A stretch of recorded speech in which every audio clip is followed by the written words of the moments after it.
Hello everyone, and welcome to Seder Segments Part 4. In this video, we will take a look at the central story as well as the 10 plagues. It is ironic that the section that is known as the Magid, the main section of the story, is the part we often omit or gloss over. The main story in the telling of the Exodus from Egypt evolves around a commentary on 4 verses.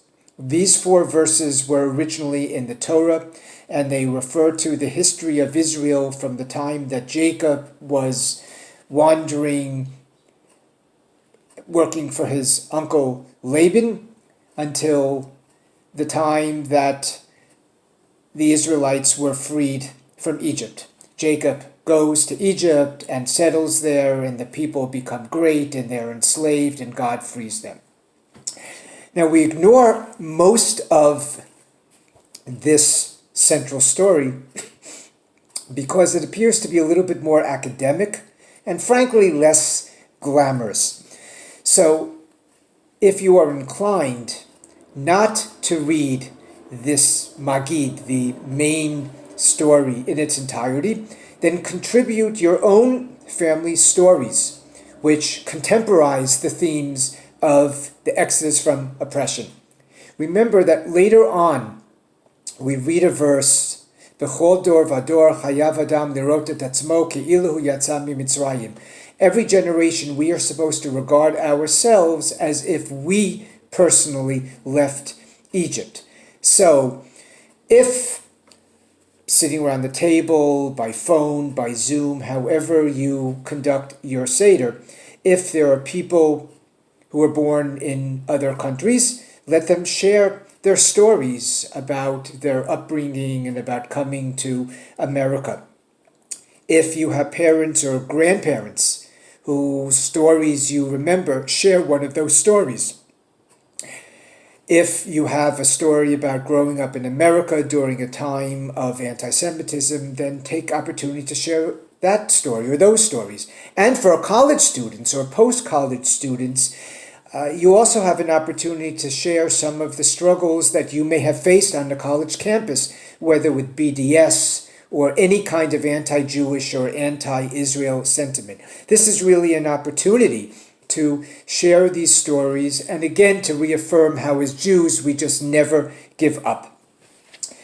And this year we will have an additional element because we can talk about what it will be like after we have an exodus from the confinement.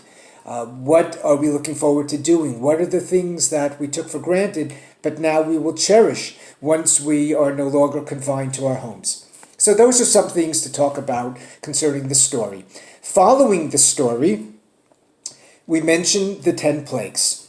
Now, the plagues appear in three different ways. First of all, the plagues themselves are mentioned, each of the 10 plagues, and we often recite them or chant them in a low voice. We take a little bit of wine or grape juice and we dip it out of our cup to really indicate that our joy is never complete. Even though we rejoice over our freedom, we never are exuberant when it comes to the suffering of others, even when it comes to Egypt, even in the matter of Egypt. So one way is we recite the 10 plagues. The second, we say the plagues in what we call the mnemonic. We divide the plagues into 3 groups. I remember when I was young and I learned about the 5 lakes, I was taught the mnemonic Holmes, Huron, Ontario, Michigan, Erie, and Superior. And that was a way to remember the 5 Great Lakes. Well, we remember the 10 plagues by taking the first letter of each of the plagues and we put them in a mnemonic, and that is an easy way to remember. It's a wonderful tool. It's a tool that appears many times throughout Jewish experience. And I think it's a wonderful educational tool to be able to teach how you remember things. And it certainly can't hurt. The third way that the plagues are introduced is through a variety of embellishments. Remember that this is not only a story about Moses and Israel, but it's a story about the confrontation between the God of Israel and Pharaoh, the human, mortal God of Egypt. And our sages so magnify the greatness of God that they embellish the plagues by claiming that there were not only 10 plagues, but there were more. There were 50 or 200 or 250, not only in Egypt, but also at the sea. If you read through the Haggadah, you will notice that Moses' name either does not appear or only appears once or twice, selected times. That is because our focus during the Seder is not on human conduct, but on the miracles of God. And therefore, we focus on God. And so magnifying the plagues was just a way of demonstrating that God's greatness was so overwhelming, so infinite, that God was able to overpower Pharaoh through these various means. So it's also a way to remind us that during the Seder, we focus not on ourselves. And even though we're going through some very difficult challenges with this pandemic, we try to find ways to shift our concern from our own personal needs to the role that God and Judaism may have played in the life of our people and in our lives.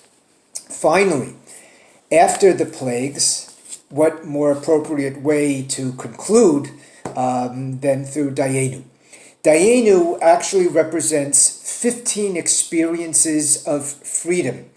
Each one alone would have been satisfactory in terms of our celebrating God's great miracles to us. One alone would have been sufficient. 15 just totally overwhelms us. So following this difficult episode of the plagues, we respond through a melody, through singing Dayenu, recognizing that the miracles were so great.